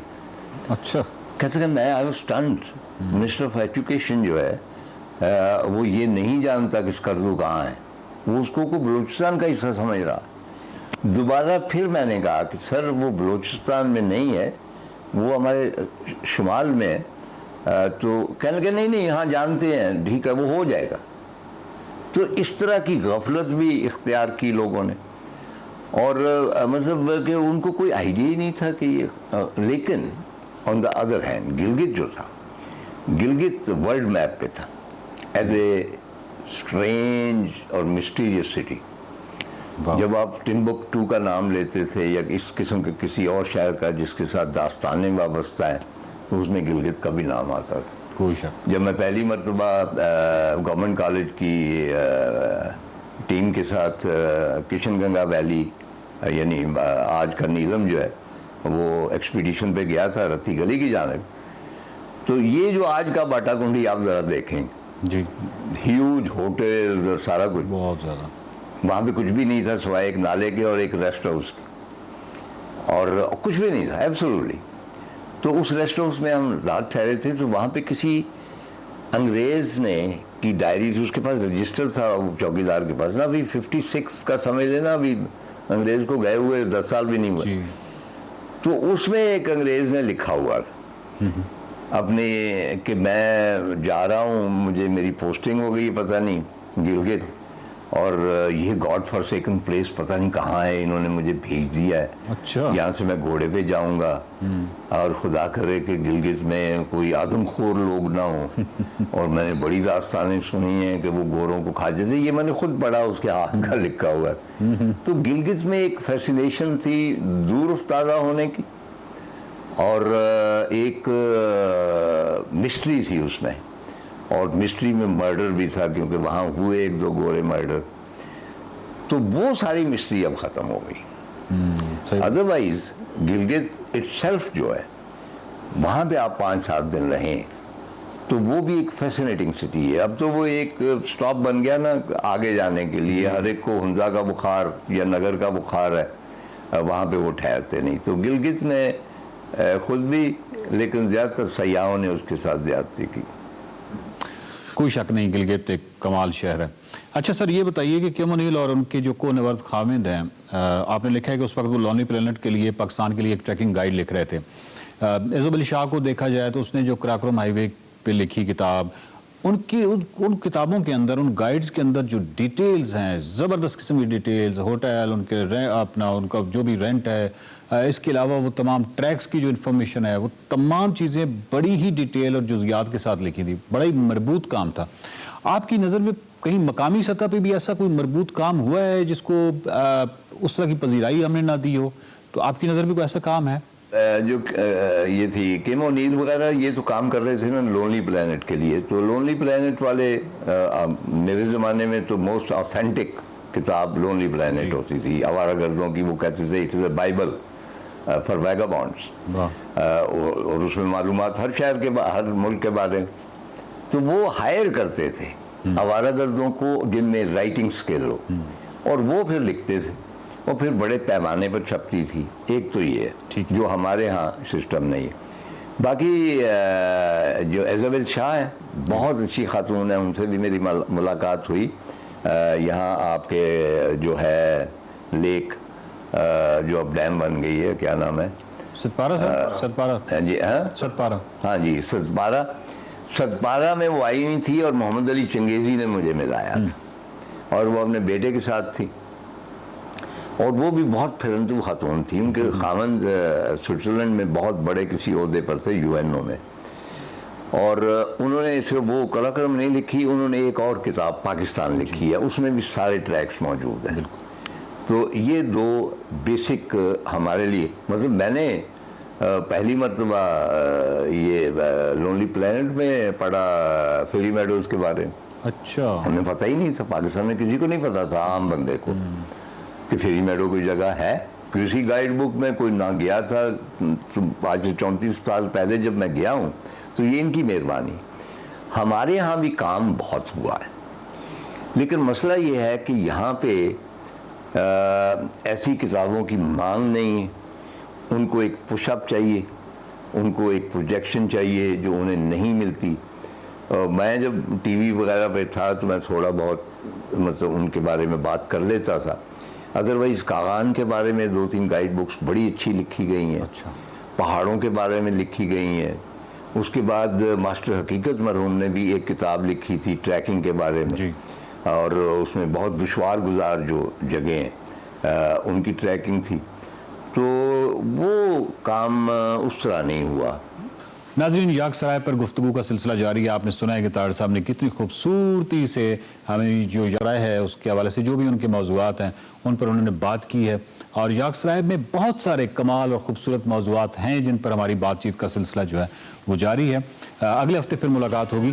देखते रहिए निकले तेरी तलाश में। To Expresso. अब बात करेंगे हम कुछ क्रिकेट के हवाले से, जहां पे 168 रन का जो हदफ वेस्ट इंडियन टीम को मिला था, उन्होंने सिर्फ 9 विकेट के नुकसान पर नहीं, 1 विकेट से सिर्फ पाकिस्तान की टीम ये मैच हार गई, ये कहना चाहिए। लेकिन जीत होती है, हार होती है। हम आपको किंगस्टन टेस्ट के हवाले से बता रहे हैं। 168 रन का हदफ पाने वाली वेस्ट इंडियन टीम के इब्तदाई खिलाड़ी सिर्फ 16 रन के ऊपर आउट हो गए थे। और पाकिस्तान की दूसरी इनिंग्स का जो इख्तिताम है वो 203 रन में हुआ था। बाबर ने 55 रन बनाए थे। कंपैरेटिवली पाकिस्तान की बैटिंग एक बार फिर परफॉर्म नहीं कर पाई और इस टेस्ट का भी नतीजा पाकिस्तान के हक में नहीं आया। पाकिस्तान एक्सपेक्ट कर रहा था 2 के इतने कम रन के ऊपर 9 खिलाड़ियों का आउट हो जाना भी बहुत बड़ी अचीवमेंट थी, लेकिन बिलाखिर जीत पाकिस्तान के हिस्से में नहीं आई। इसी पे हमने बात करनी है। मोहम्मद रिजवान ने 30, अजहर अली ने 28 रन के साथ कुछ अपना हिस्सा तो डाला, लेकिन वंस अगेन जो कैचेस का ड्रॉप होना है वो पाकिस्तान के लिए इस मैच को भी ड्रॉप कर गया। मिर्जा इकबाल बेग साहब सीनियर स्पोर्ट्स एनालिस्ट इस वक्त हमें बराह रास्त ज्वाइन कर रहे हैं, उनसे जरा पूछते हैं। और वंस अगेन हमने मिर्जा साहब को जरा ट्रैवल करते हुए दोबारा से एंगेज किया है, गाड़ी रुकवा दी हमने ताकि बेहतर सिग्नल मिल। साहब, thank you very much for joining us. क्या एनालिसिस है आपका इस टेस्ट को लेकर? एक्सपेक्ट करे थे रिजल्ट आप जो निकला? देखिए इमरान, क्रिकेट में टर्म यूज होती है कैचेस विन मैचेस, और जब 168 रन का टारगेट है, आप कैचेस ड्रॉप करेंगे, आप मिसफील्ड करेंगे, फिर आप कैसे तवक्को कर सकते हैं कि आप जीत जाएंगे? टेस्ट क्रिकेट की तारीख में 1877 से टेस्ट मैच खेले जा रहे हैं। ये 15वां मौका था जब कोई टीम 1 विकेट से जीती है, और पाकिस्तानी टीम जो है उसके खिलाफ ये 3रा मौका था कोई टीम 1 विकेट से जीती है। मैं समझता हूँ ये मैच जीतना चाहिए था पाकिस्तान को, और हमारी जो कॉम्बिनेशन था उस पर सवालात उठ रहे हैं कि यासिर शाह को आपने खिलाया। पहली इनिंग्स में उसने 13 ओवर्स किए, 46 रन दिए और कोई विकेट नहीं ली। दूसरी इनिंग्स में 3 ओवर्स में उसने 13 रन दिए। तो यासिर शाह अगर चौथी इनिंग्स में भी इतना मौसर साबित नहीं हो रहा, तो फिर आखिर आप जाहिद महमूद को किस खुशी में टीम के साथ ट्रेवल करा रहे हैं? हम लोगों ने एक माइंड सेट किया हुआ है इमरान कि बस यही लड़के खेलने। दुनिया तजर्बात कर रही है। वेस्ट इंडीज की टीम को देखें कि नए नए लड़के लेकर आ रहे हैं। हमारा माइंड सेट वही है। मैं समझता हूँ ये जो टीम मैनेजमेंट है ये उसकी जिम्मेदारी है कि वो तजर्बात करने के बजाय नए लड़कों को भी चांस दे, टीम को डेवलप करे। बड़े नाजुक मरहले पे हम अपनी क्रिकेट को ले आए हैं। मुझे ऐसा लगता है होता हर बार यही है कि हम एक वर्ल्ड कप साहब हारते हैं या बड़ा इवेंट हारते हैं तो उसके बाद हम कहते हैं जी अब हमने तैयारी करनी है, नई टीम बनानी है, मैनेजमेंट चेंज होती है, कैप्टन चेंज होता है, टीम चेंज होती है। और फिर अफसोसनाक बात यह कि 3-4 साल के बाद जब वो बड़ा इवेंट करीब आता है तो हमारी क्रिकेट फिर 0 पे पहुंची होती है। और इस वक्त भी जब एक बड़ा इवेंट सर के ऊपर है, दो कि हम अभी टेस्ट की बात करें, लेकिन ओवरऑल हमारी क्रिकेट ऑलमोस्ट 0 के ऊपर है। दोबारा से हम बहुत बुरा परफॉर्म कर रहे हैं। तो इसकी वजह तो आप बता ही रहे हैं। अब इसका हल क्या है? इतने शॉर्टर टाइम में कोई हल भी है इसका? हम हल कर सकते हैं इसका? मेरे ख्याल में 14 नवंबर के बाद जब वर्ल्ड कप T20 जो 17 अक्टूबर से 14 नवंबर तक मुत्तहिदा अरब अमारात में हो रहा है, उसके बाद फिर हम ये नारा बुलंद करेंगे कि हम टीम को जो है एक रीबिल्ड कर रहे हैं। मेरे ख्याल में उसके बाद अगर हमारी अल्लाह ना करे परफॉर्मेंस खराब हो तो कोचेस को जाना होगा। इस वक्त तो कोचेस को तब्दील नहीं कर सकते। अब आप देखें हमारे 5 T20 न्यूजीलैंड के खिलाफ और 2 T20 बचे हैं इंग्लैंड के खिलाफ। टेस्ट में हम हार रहे हैं, टीम डिमोरलाइज है, कोई पूछने वाला नहीं है कॉम्बिनेशन क्या है। वेस्ट इंडीज की टीम हमें हराती है, कोई टेस्ट क्रिकेट की कोई बहुत बड़ी टीम नहीं है वेस्ट इंडीज, इंग्लैंड या ऑस्ट्रेलिया की तरह या न्यूजीलैंड की तरह। तो इसका मतलब ये हुआ कि हमारे यहाँ कहीं गड़बड़ है टीम सिलेक्शन में। कहते हैं ना इन्नमल अमालु बिन्नियात, अमाल का दारोमदार नियतों पर होता है। मैं पहले भी कह चुका हूँ अरमला कि इनकी नियतें ठीक नहीं है, जिसकी वजह से हमें ये दिन देखना पड़ता है। सब नियतें ठीक नहीं है, और जिस तरह से अभी हम जिस बड़े इवेंट का जिक्र कर रहे हैं, अभी तो हमारे बैटिंग ऑर्डर ही नहीं सेट हो रहा। हमें यही नहीं पता हमने किसको खिलाना है, किसको नहीं खिलाना, किसको इन रखना है, किसको आउट रखना है। तो ये जो पर्ची कल्चर है जिसको हम पीसीबी में कहते हैं, बहुत ज्यादा डेवलप हुआ है। अगर ये इसी तरह से चलता रहा तो फिर तो हम एक्सपेक्टेशन T20 वर्ल्ड कप से भी ना रखें।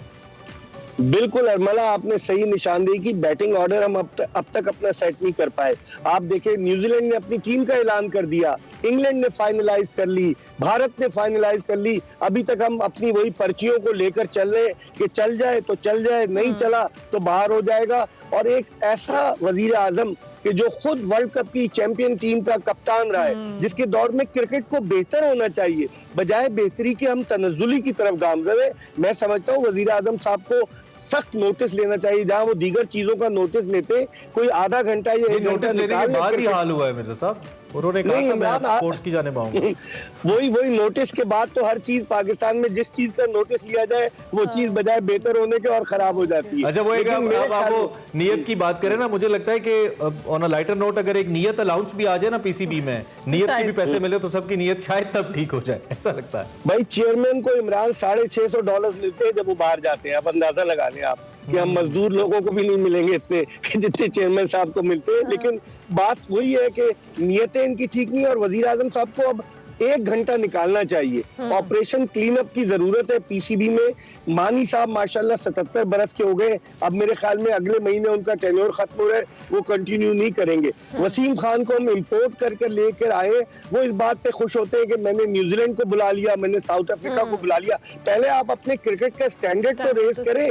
टीमें आएंगी तो जब उस वक्त आपकी टीम भी तो अच्छी रैंकिंग में हो, तो मेरे ख्याल में इनको सोचना चाहिए इस हवाले से। तो मैं साहब आपका एक्सपीरियंस क्या कहता है? अब सब तमाम तर तनकीद अपनी जगह, एक तो ये कि आप खास तौर पे आपके एनालिसिस के अंदर मुसलसल हम सुनते हैं कि आप कहते हैं कि हमारे पास जो वर्ल्ड क्लास प्लेयर्स हैं, जो स्टार्स हैं, वो हम नहीं प्रोड्यूस कर पाए, बना नहीं पा रहे लड़कों को उस लेवल तक। तो इतनी प्रेशर क्रिकेट के अंदर तो फिर बड़ा मुश्किल हो जाएगा। ये जो टेन्योर हमारे पास है ऑलमोस्ट 2-2.5 महीने का, इसके अंदर क्या कोई मिरेकल हो सकता है? क्रिकेटिंग मिरेकल जिसे कहते हैं। वैसे भी T20 थोड़ी चांस की गेम भी है, तो आपको लगता है कुछ ऐसा हो सकता है?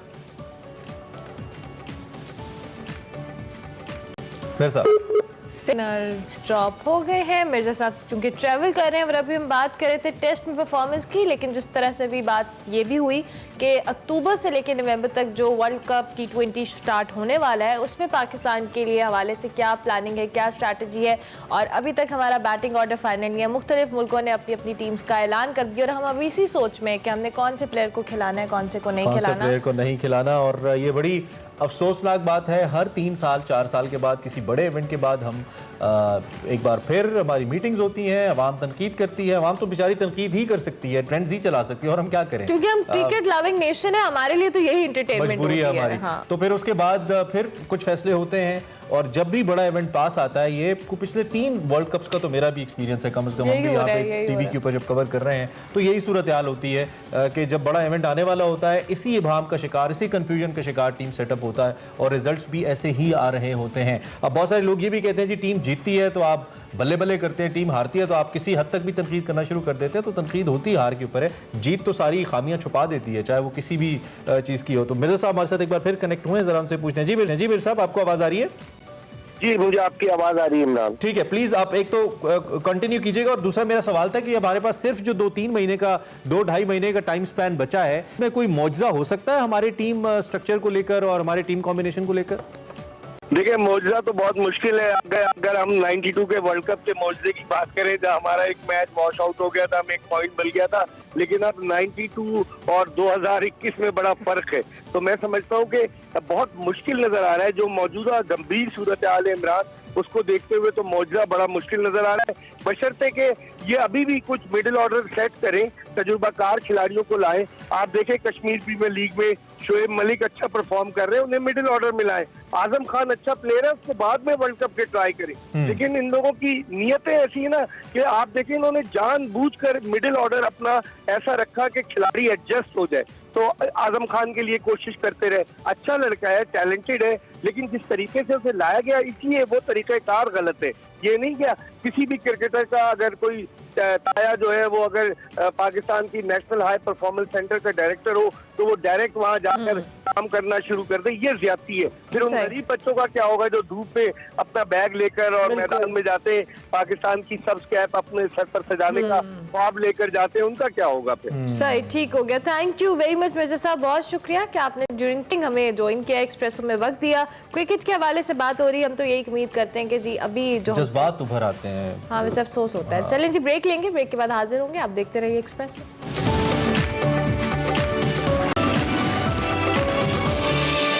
Welcome back to Expresso. आगे बढ़ते हैं और मेहमान शख्सियत से आपकी मुलाकात करवाते हैं, जो कि आप लोग इंतजार कर रहे होते हैं कि आज कौन सी अहम शख्सियत हमारे साथ मौजूद होगी। तो आज आपको हमने मिलवाना है 8035 मीटर की चोटी गाशर ब्रह्म सर करने वाली पहली पाकिस्तानी खातून नायला कियानी से, जो कि आज हमारे साथ मौजूद हैं।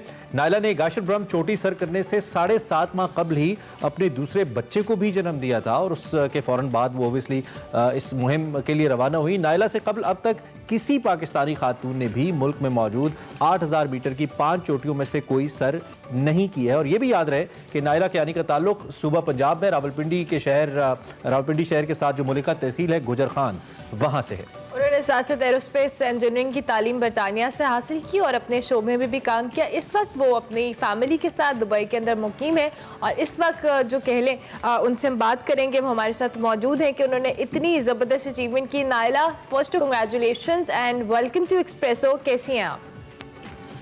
Thank you so much. मैं बिल्कुल ठीक हूँ, आप कैसी हैं? बिल्कुल ठीक। नायला, अब जिस तरह से अभी हम आपके अचीवमेंट के हवाले से तो बात कर ही रहे थे, लेकिन उससे पहले ये हमने मेंशन किया कि जब आपने इस चोटी को सर किया तो आपने एक बेबी आपके यहाँ पैदा हुई थी और आपने सिर्फ थोड़े अरसे के गैप के बाद ये कारनामा सर अंजाम दिया। कैसे किया ये?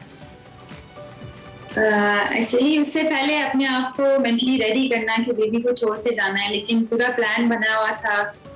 तो वो ही मुश्किल था पहाड़ सर करने से पहले, लेकिन फैमिली ने बहुत सपोर्ट की और बस डिफरेंट रीजंस थे जिसकी वजह से ये टाइमिंग चूज की, मतलब बच्चों को बड़ा होने से पहले ये चीज मिशन अभी चूज किया। तो उसको छोड़ के जाना मुश्किल था। ट्रेनिंग मैंने उसके पैदा होने के 2 महीने बाद स्टार्ट की थी, लेकिन डॉक्टर की एडवाइस के साथ, फिजियोथेरेपिस्ट की एडवाइस लेके कि बॉडी को कोई डैमेज नहीं हो। तो ये भी मिसकंसेप्शन, सॉरी। ठीक हो गया। अच्छा नायला, ये भी हम जानना चाहेंगे क्योंकि इस तरह से ऑब्वियसली जब आपके यहाँ बेबी बॉर्न होता है तो आपकी फिजिकल हेल्थ उस तरह से प्रॉपर नहीं होती है, and it takes a lot of time. और जिस तरह से क्लाइंबिंग करना या माउंटेन सर करना और इतनी बुलंदी पर जाना, ये इटसेल्फ बहुत चैलेंजिंग है। तो आपने अपनी फिजिकल हेल्थ को किस तरह से, मेंटली तो आपने खुद को प्रिपेयर किया, लेकिन फिजिकल हेल्थ को आपने किस तरह से चैलेंज उसको एक्सेप्ट किया? तो वो जैसे पहले मैं बता रही थी कि मैं डॉक्टर की एडवाइस ली, पहले फिजियोथेरेपिस्ट के पास गई टू मेक श्योर कि बॉडी पे कोई लॉन्ग टर्म इम्पैक्ट नहीं आए। तो ऐसा नहीं था कि मैं फिट में थी और बस करना था, तो बॉडी की लॉन्ग टर्म डैमेज की परवाह नहीं की। 2 महीने बाद डिलीवरी के ट्रेनिंग स्टार्ट की। 4 महीने मेरे पास थे क्योंकि उसके बाद एक्सपीडिशन की वो डेट स्टार्ट होती है। तो 4 महीने में जितनी ट्रेनिंग मैं कर सकी, हाइकिंग की, स्टेयर्स ट्रेनिंग की, रनिंग की थोड़ी बहुत, फिजिकल इसके अलावा एक्सरसाइजेस, फिटनेस के लिए एक्सरसाइजेस की, तो वो सब डॉक्टर की एडवाइस के साथ की थी। तो थोड़ा मुश्किल था क्योंकि 4 महीने इनफ नहीं होते हैं, लेकिन बस कोशिश आई थिंक की थी अल्लाह ने, और आपने कर लिया। ऑब्वियसली जो इंसान का अज़्म और हौसला है वो सबसे बड़ी सपोर्ट होता है और बाकी फैक्टर्स साथ में आते हैं। आपने कहा कि आपने सारी चीज़ों को मलूज़े खातिर रखते हुए ही अमल किया। लाइफ में इसके अलावा क्या हो रहा है, हम वापस इसकी तरफ आएंगे, लेकिन लाइफ में इसके अलावा प्रोफेशनली आप क्या करती हैं, देखने वालों को बताइए। और क्या लाइफ इसके अलावा भी उतनी ही चैलेंजिंग है या सिर्फ माउंटेनियरिंग को लेकर ज़्यादा चैलेंजिंग है, बताइए हमें। तो मैं अभी बैंकिंग में हूँ, अभी ऑफिस में थोड़ी देर ऑफिस जाना है, तो फुल टाइम बैंक में, इंटरनेशनल बैंक है HSBC, उसके लिए जॉब करती हूँ।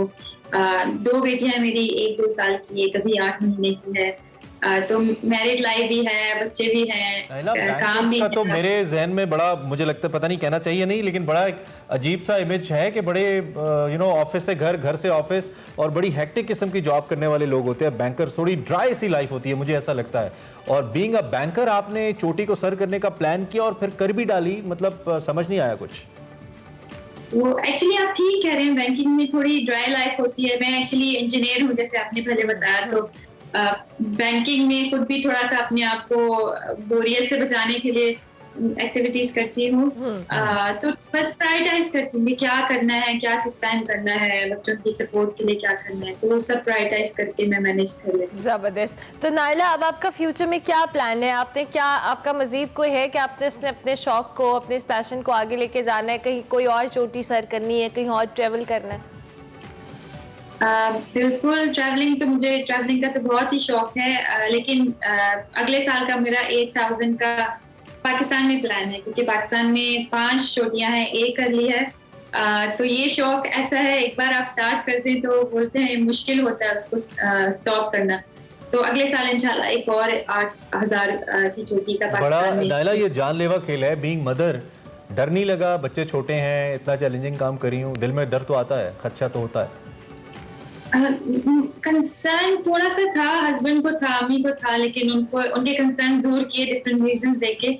और लेकिन खुद में आई डोंट नो, मतलब अल्लाह जानता है क्या है, लेकिन मुझे एतमाद था। मैंने दुआ, जब भी कैंप से निकलती बहुत दुआ पढ़ के भी निकलती थी, तो मुझे एतमाद था कि कुछ नहीं होगा, मतलब आई डोंट नो अच्छा था या बुरा था, लेकिन मुझे दिल में डर नहीं था कि कुछ हो जाएगा। आप वैसे तो 8000 सर कर लेना ही बहुत बड़ी बात है, क्योंकि K2 8600 समथिंग है, इसी तरह से जो माउंट एवरेस्ट है, तो इसका मतलब व्हेन यू आर क्रॉसिंग 8000 आप उतना बड़ा चैलेंज तो ले रहे हो। लेकिन ऑब्वियसली ट्रैकिंग हर माउंटेन के ऊपर मुख्तलिफ होती है। तो टारगेट क्या है आपका? सारी 8000 वाली पीक्स करनी है, एवरेस्ट पे जाना है, K2 पे जाना है, या मैज एज पैशन जब दिल किया एक चोटी सर कर ली, सबमिट कर ली? क्या पैशन, क्या है प्लान, क्या है?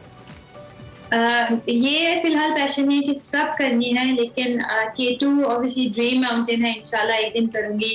एवरेस्ट इतना चैलेंजिंग नहीं है, लेकिन फॉर सम रीजन क्योंकि माउंटेनियरिंग का आइडिया कम लोगों को होता है, तो वो सोचते हैं माउंट एवरेस्ट करोगे तो इसका मतलब आप रियल माउंटेनियर हैं, तो वो करूंगी, लेकिन सबसे एंड पे करूंगी। पहले पाकिस्तान की 8000 पीक्स करके इंशाल्लाह फिर माउंट एवरेस्ट। ठीक हो गया। नाइला, कोई मैसेज हमारे देखने वालों के लिए, जो खवातीन आपको देख रही हैं, जो इस तरह का पैशन रखती हैं, लेकिन जो भी फैमिली चैलेंजेस होते हैं उसके बावजूद कहीं ना कहीं वो स्टक हो जाती हैं, आपने इन सारी चीज़ों को पीछे छोड़ के अपने पैशन को परस्यू किया, उनके लिए कोई मैसेज? खास तौर पे गुजर खान के इलाके से आप हैं तो।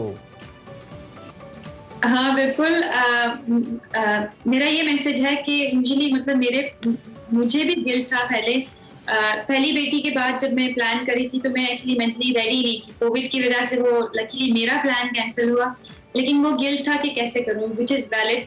अभी भी ये था, लेकिन जब फैमिली की पूरी सपोर्ट थी, मुझे पता था कि, और मैंने देखा भी था, मेरी अम्मी आई थी, मेरे हस्बैंड की अम्मी, तो बच्चों पे मतलब वो घुल मिल गए थे। तो वो गिल्ट हमारे मदर्स में वैसे ही होता है। तो मैं ये मैसेज दूंगी कि कोशिश करें गिल्ट नहीं लेने की। अगर जब हेल्प है तो वो लें, अगर हेल्प मांगे भी उसमें शर्म नहीं करें, शर्म फील नहीं करें, जो करना चाहते हैं वो करें। अगर मैं आपसे ये पूछूं कि जब आपने ग्रीन फ्लैग उठाया हुआ था और आप 8000 मीटर से ऊपर, दुनिया के ऊपर इतनी यखबस्ता हवाओं में आप खड़ी थी, क्या फीलिंग थी आपकी, क्या सोच रही थी? वो तो मैं मतलब मुझे उस वक्त अनबिलीवेबल लग रहा था, क्योंकि मैं वही, जैसे आपने बोला ना, मेरा एक्सपीरियंस भी नहीं था इससे पहले कोई चोटी सर करने का, और दूसरा बेटी के बाद सब कुछ, तो सब मतलब आगे भी जो माउंटेनियरिंग में लोग थे उनको भी लग रहा था कि नहीं हो पाएगा।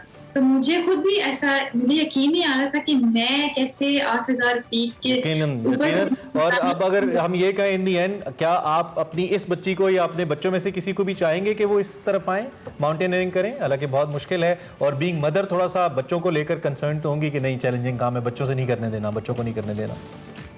मैं obviously as a mother concern होंगी फॉर श्योर, अगर उन्होंने चूज किया, लेकिन मेरा ये है कि उन्होंने जो भी फील्ड चूज की, मैं कुछ नहीं करूंगी।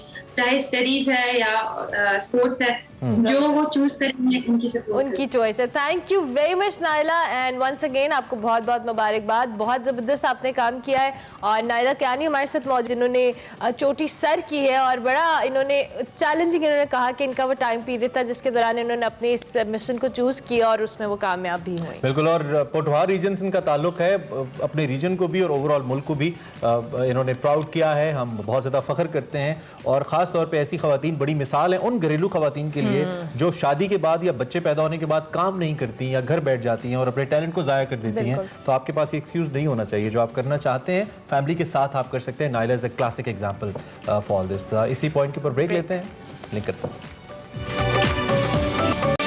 Welcome back to Expresso. अब बारी है हमारे सेगमेंट देसी फूड की, जिसमें फरियाल राना आज आपको खिलाएंगी पेशावरी खाने। देखते हैं आज का देसी फूड।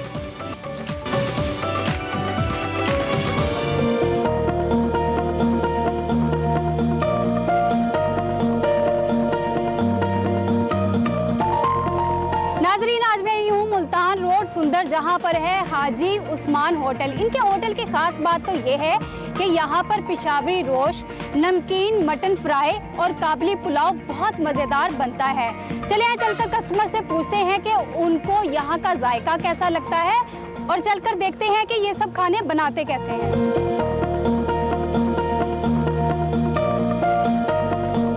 आप कहाँ से आए? जी मैं रेमंड से आया। अच्छा, तो आपने क्या ऑर्डर किया था? जी हमने ये 2-3 डिशेज़ इनकी जो रेगुलर बनती हैं वो हमने ऑर्डर की थी इधर। इनमें से फ्राई था, नमकीन रोस्ट था, दाल माश इनकी बहुत अच्छी होती है इधर। अल्लाह का शुक्र है, हम इधर से कोई तकरीबन 4-5 साल से इधर से खाना खा रहे हैं हम। इस रोड पे 4-5 और भी रेस्टोरेंट है, तो आप यहीं क्यों आते हैं खाना? इनका ना नमकीन रोस्ट है और जो इनका नमकीन फ्राई है ना वो बहुत अच्छा उनका टेस्ट है, उसकी वजह से हम ज़्यादातर इधर आते हैं।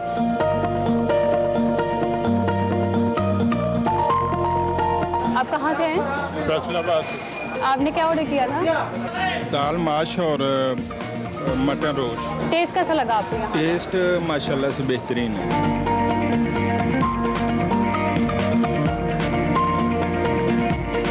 आप कहाँ से आए? वैसे तो मैं लाहौर से आया, लेकिन हम गए थे आगे कहीं काम, वापसी पे हम मोस्टली यहीं से खाना खाते हैं। आपने क्या ऑर्डर किया था? मैंने रोस्ट ऑर्डर किया था और नमकीन फ्राई ऑर्डर किया था। अच्छा, तो टेस्ट कैसा लगा इसका? मुझे इसका टेस्ट बहुत अच्छा लगता है। आपको इनके खाने की ऐसी क्या खास बात लगती है जो आप यहाँ आते खाना खाना है? खाना बहुत सिंपल है, बगैर मिर्च मसालों के है, बस यही क्वालिटी है। कितना अर्सा हो गया आपको यहाँ? मेरे को इनके पास आते हुए तकरीबन 4-5 साल हो गए हैं। बहुत अच्छा इनका माहौल है, साफ़ सुथरा इनका खाना है इनका। आपने क्या ऑर्डर किया था? मैंने इधर बिरयानी की ऑर्डर, पुलाव किया काबली, और इनके साथ मटन रोस्ट है इनकी सबसे अच्छा इनका। टेस्ट कैसा लगा आपको इनका? टेस्ट इनका यूनिक है। Unique test? टेस्ट यूनिक है इनका। मसाला जात वगैरह लाइट है, जितना मर्जी हैवी खाना खा ले तो प्रॉब्लम, पेट को प्रॉब्लम नहीं है। हमारे साथ मौजूद हैं यहाँ के ओनर हिदायतुल्लाह खान। आप मुझे ये बताएं, आप कितने अरसे से ये काम कर रहे हैं? ये काम हमारा जो थे पहले बड़े वालिद साहब और हमारा चाचा जो उस्मान वो करता रहा, तकरीबन 35 से 40 साल हो गए। अब वो तो है, लेकिन हम आगे हम काम कर रहे हैं। आप कहाँ से बिलोंग करते हैं? हम पेशावर से। पेशावर से। तो पेशावर से आप बिलोंग करते हैं और लाहौर में आपने ये रेस्टोरेंट बनाया है, तो ये ख्याल कैसे आया था? ये ख्याल तो हमारा बड़ों का था, उन्होंने यही सोचा किया यहाँ लाहौर में आकर लाहौरियों को पेशावर का खाना, पेशावर का जो खाना है, जो जिस तरह पठानों का खाना, वो इसके यहाँ पे आकर तो अच्छा चल जाएंगे और लोगों को खिलाएंगे।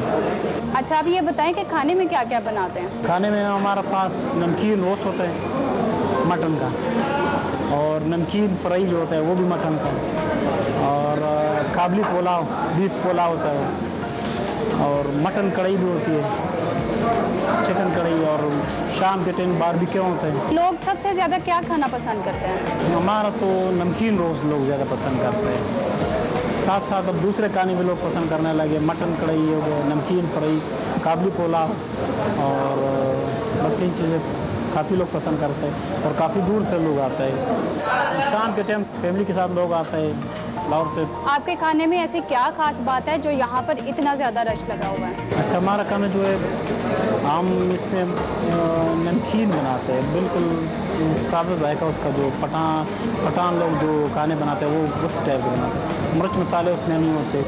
दूसरा जो ये कढ़ाई वगैरह होते हैं इसमें मलाई ये चीज़ भी इस्तेमाल करते, सख्त मलाई वगैरह ये चीज़ इस्तेमाल करते हैं। तो इस वजह से हमारा खाना जो अपना टेस्ट होता है वही निकालते हैं, बस टेस्टी बन जाता है। अच्छा ये बताएं, रोश और नमकीन फ्राई में क्या फ़र्क है? नमकीन रोज जो होते हैं वो एक होते हैं नली वाला, मिक वाला, और एक होते हैं मछली वाला रोज, वो हम उसका बनाते हैं, एक बूटी होती है उसकी। और जो जो नमकीन फ्राई होते हैं उसमें मिक्स बूटियाँ होती हैं। तो ये है उसमें। कभी कोई कंप्लेन आई? कंप्लेन अल्हम्दुलिल्लाह अभी तक इस तरह नहीं आई। माशाल्लाह जितना यहाँ पर रश है, तो आपने कभी सोचा कि लाहौर के अंदर भी एक ब्रांच होनी चाहिए? लाहौर में शहर के लिए इसलिए इंशाल्लाह इरादा है कि आगे वहाँ पे ब्रांच कर ले, इसलिए कि वहाँ से जो दूर इधर लोग आते तो यही जायका यही मेयार उसको वहाँ मिल जाए। आपका रेस्टोरेंट हाईवे पे है, तो यहाँ से बहुत मशहूर शख्सियात भी गुजरती हैं, तो आती हैं यहाँ पर? आता है, बिल्कुल आता है। यहाँ पे वो क्रिकेटर भी आता है, सियासतदान भी आता है, और ये जो अदाकार एक्टर है ये भी लोग भी आता है। क्रिकेटर में तो ये रज़ाक, इरफान, और ये वो उस्मान शिनवारी, ये जो है ये आते रहते हैं। बहुत शुक्रिया आपका।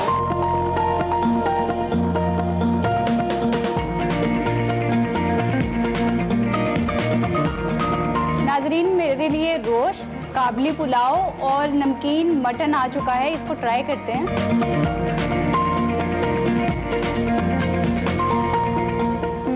ये वाकई बहुत ज़्यादा लजीज है। अगर आप लोग भी मुल्तान रोड पे सफ़र कर रहे हैं तो इधर आकर एक बार खाना ज़रूर खाएं। मिलते हैं अगले नए देसी खाने में। अल्लाह हाफिज़। और अब बात करते हैं कुछ बाबा उर्दू मौलवी अब्दुल हक साहब की, जिनकी आज डेथ एनिवर्सरी मनाई जा रही है। एक डिजिटल रिपोर्ट इसी हवाले से आपको दिखाता हूँ।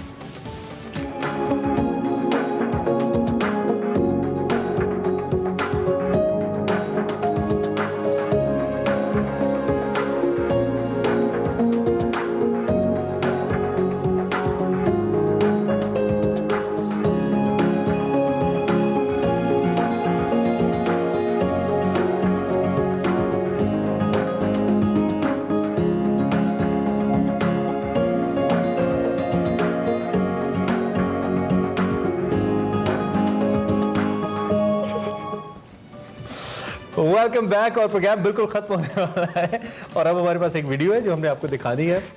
यौम बाजा भी मनाया जा रहा था 14 अगस्त के साथ साथ, और ये एक बच्चे की वीडियो जरा देखिए वो कह रहा है। क्या खाया तूने? किसने बोला था? बजा दोबारा कर।